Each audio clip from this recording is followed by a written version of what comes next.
So I'm going to be the first to admit here on the Power Hour that I failed on Saturday, and I had all intentions of getting out to being for your opening night. Scott Schweitzer's now with us here from Bakersfield Speedway, because I love the late models. I think they're so much fun to watch, and fortunately, I will give a shout out to our guys at Low Budget TV. I was able to kind of watch what was going on. It was a great series of races there. But opening night for Bakersfield Speedway, 71st, is that right? 71st year. Yeah. We were pinned by the March meet, and we were talking about flu going around. I got allergies so bad I can barely even function half the time. So I went home actually, but I was able to catch up with what went on. But man, what a great opening night of racing for you guys, huh? We did. We had a great great showing of cars. We had to battle the weather, which I'm sure you guys knew being out there at Famosa. All right. We were able to get it in. We had to juggle a few things around, and still a great night of racing got done. Probably 15 minutes after we got done racing, the rain hit us. So if you have rain, can you run for a certain period of time, or do you just have to shut it down because it just gets too messy? I mean, we can run to a certain extent until still it starts getting too slick and jeopardizing the driver's safety and stuff like that. Yeah.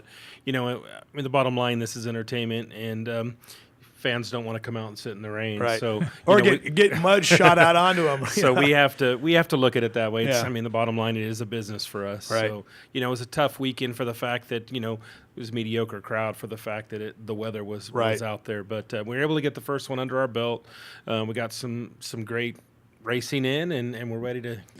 It was a good show to start off the season with late models and the Northern Sport mods, which are so much fun to watch. Yeah. And it was interesting. I was looking at the results you sent over last night, and it's like, okay, there's a big car count in that final, and I was looking down, like there's like from 1 to 17, any of those guys can win any given week in that class. Yeah, the sport mods obviously is a great division to have had some new talent in there. We got some great returners, so they put on a great show. And the late models, as always, we were a little victim of Vegas, where we lost a few cars that got hurt or did whatever over there in Vegas. So our car count wasn't in the 22s like we were hoping. So, but we had some great talent there, and Don Shaw from out of state came and put on a great show. So. Yeah. Absolutely, some great pictures of them. Let's get to some of our stuff. I think we have our this coming up Saturday. We got modifieds, pro stocks, hobby stocks, IMCA stocks, mod lights, which are how does the mod light class look like this year? It's growing. We've taken some kids from the mini dwarfs, the senior mini dwarf class, and moved them up into the mod light. Yeah. So, I wouldn't doubt it if we're going to see 15 plus cars in that division. So CDCRA and NMRA will all be running as well. Wow, that's a busy night. It's a very busy night. I didn't realize it till I looked at it on the screen. Did I do that right? I think that's what's on the. When we were doing the schedule at the beginning of the year, we had some at the last minute after the schedule was set. Some people moved some things around, and 1, 2, 3, 4, 5, 6, 7. It's That's about 200 laps of racing right there, right? Oh boy, it'll be probably every bit of that. So I'm just worried about getting them all to fit in the pits. Yeah. Actually looking at 7 divisions, but another great night of racing for $12. $12. Military and seniors $10. Kids 6 to 12, 5 and under free. Griffith. Camping and parking are free. That's good to I think know. what's going to be interesting this year, the pro stocks, looking at some posts on Facebook, apparently there aren't real hard and fast rules on the body styles on pro stocks. And Billy Simpkins, our buddy Billy has got a throwback to the 80s wedge type of pro stocker. And Lee Jensen, our buddy Lee, played the national anthem on his guitar a few years ago at the Bud Nationals, has molded one in the style of a 57 Chevy. Really? Complete with the round fenders up front and the headlines. So I think it's going to be interesting, at least from the body perspective out there. How do you the IMCA sets the sets of rules on that, or who sets the rules on these things? Well, most divisions do have a set of rules to follow, but with the Western Pro Stocks, we kind of look them at as a pirate division, and the drivers get together and they talk about their stuff, and we have a guy that lives in Santa Maria that kind of heads that division, and he's in charge of it. So there really wasn't a body rule, and with Lee Jensen, the way this all transpired is he went to work for Ironworks, which is a local hot rod shop here in Bakersfield, and Lee working around hot rods all day, they decided to do it. And I mean, they did a fabulous job. If people haven't seen it on Facebook or any of the social media sites, it's going to be one to see this Saturday night at the racetrack. So I think I'll make a point of going out there and get some video and talk to Lee about that car. Just looking at it on Facebook, it's just so cool. It's so different from what everybody sees these days. But this class though last year, I mean, kind of just matured into a lot of fun. I mean, Lee Jensen, really won a lot of the races last year, but it was fun to watch though. Yeah, that's a great group of guys. I mean, after the races, they stick around and barbecue in the pits. There's a lot of camaraderie amongst that, and the division has struggled in the past, but they got it all together and got a new sense of direction and rebounded well and had a great year and great car counts. So we're looking forward to that to continuing in 2016. So, and then like Mike said, I mean, these guys have changed their bodies a little bit, and it's brought some attention to the division. So it's going to be interesting to see Saturday night. With the modified class, again, another group. What do you expect from the modified class last year?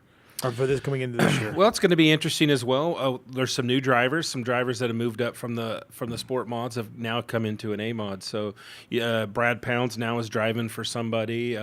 Bill Henderson's got a couple of cars fielding out there. Cody Laney's coming back. Robbie Sawyer will be back running for points. So you just never know. I mean, there's a big list of drivers, again, that can win on any given night. So it's an exciting class with a ton of talent. So it's going to be great to see.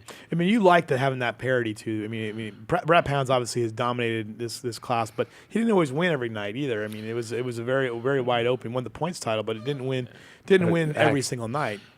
Kyle Heckman last year won a couple of races. Then with his work schedule, had to go to Montana. He's now started his own business locally, so he should be here all year long. And he's driving for Bill Henderson, which has got a great set of cars going right now. So it's going to be interesting. And like I said, Brad driving for Jay has got a great equipment under him, so could be anybody's guess on who's looking at the championship. Let's go ahead and take a look. Actually, I just want to ask you one question about the economics here.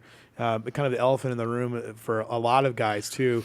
How much has oil's decline impacted you? Have you seen any of that yet? I mean, are you holding your breath? What's been the feedback you've gotten? It's huge, obviously, being that a lot of our racers have jobs in the oil fields, so they're struggling. Our registration was off a little bit. That was a sign. Attendance towards the end of last year was off a little bit. I mean, people just can't afford to come out to the races. That's where nights like this Saturday for $12 to get in is a great deal, and they're going to see over 100 race cars. So, sponsorship, we've gained some new ones, some different avenues, not necessarily oil field driven companies. We've got some restaurants on board this year and different things in that fashion. So, in that aspect, it's looking good. But yeah, we're holding our breath to make sure that we can fill up the grandstands and stuff like that. That's good news. All right, let's get to some of these results. We've got tons of photos to get through. This is in the late models. Great photos from the one, the only, the man, the myth, Tom Mocked, and great stuff as always. He just incredible. He managed to make Famoso Raceway in Bakersfield Speedway. He did. I know, and he just gets it done. Yeah, I got a call from him too. I guess you guys were on a rain delay out there, and he was wanting to know the status of our racetrack. So, Tom. I mean, I can't thank Tom enough for what he does for the track or all the tracks, and does a great job. Tom is one of the more interesting people we've ever met, and this is great stuff. So here is Don Shaw, right, with the win in late models, and let's go to those late model results.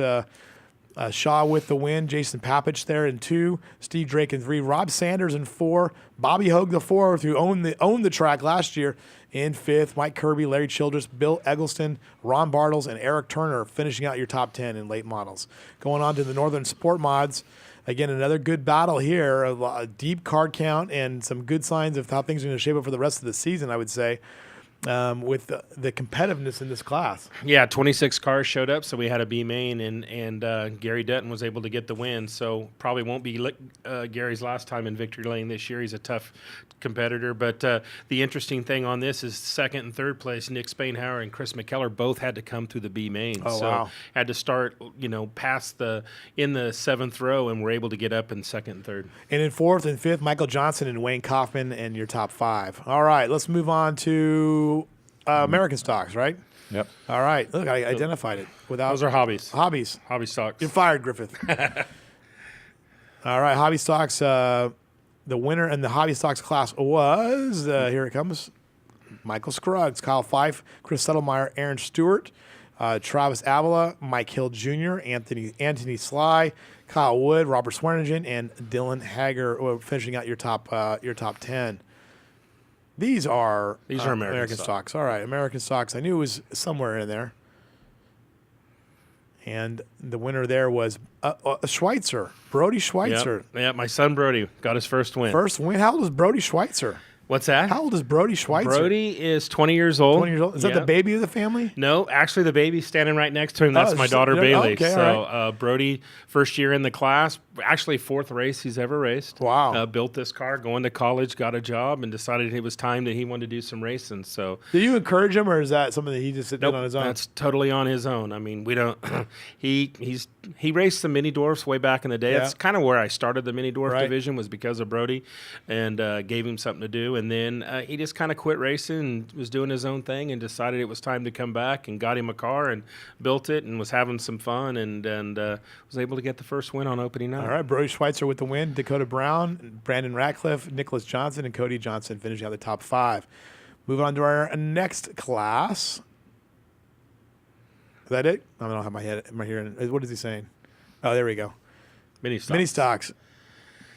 And mini stocks, was dominated by Tina Bell last year, but Lonnie Spiller got the win in this class. So the women continue to do well in this particular group. This is a woman-dominated class, and Lonnie Spiller taking over her husband's car, Skip, that's had a couple of championships in it, and she was our Rookie of the Year in 2015, and lo and behold, first night out, she gets a win. Zach Peterson in second, Misty Warren in third, Sean Schwarzenberger in fourth, and Kylie Conway in fifth place. All right, so that's the results. Great to have you here, as always. We'll see you next week, and hopefully get out there real soon to get some video of this thing. Absolutely. Appreciate it very much. Have Thank a good you. weekend. All right, we'll be right back with more here on Baco Motorsports Power Hour.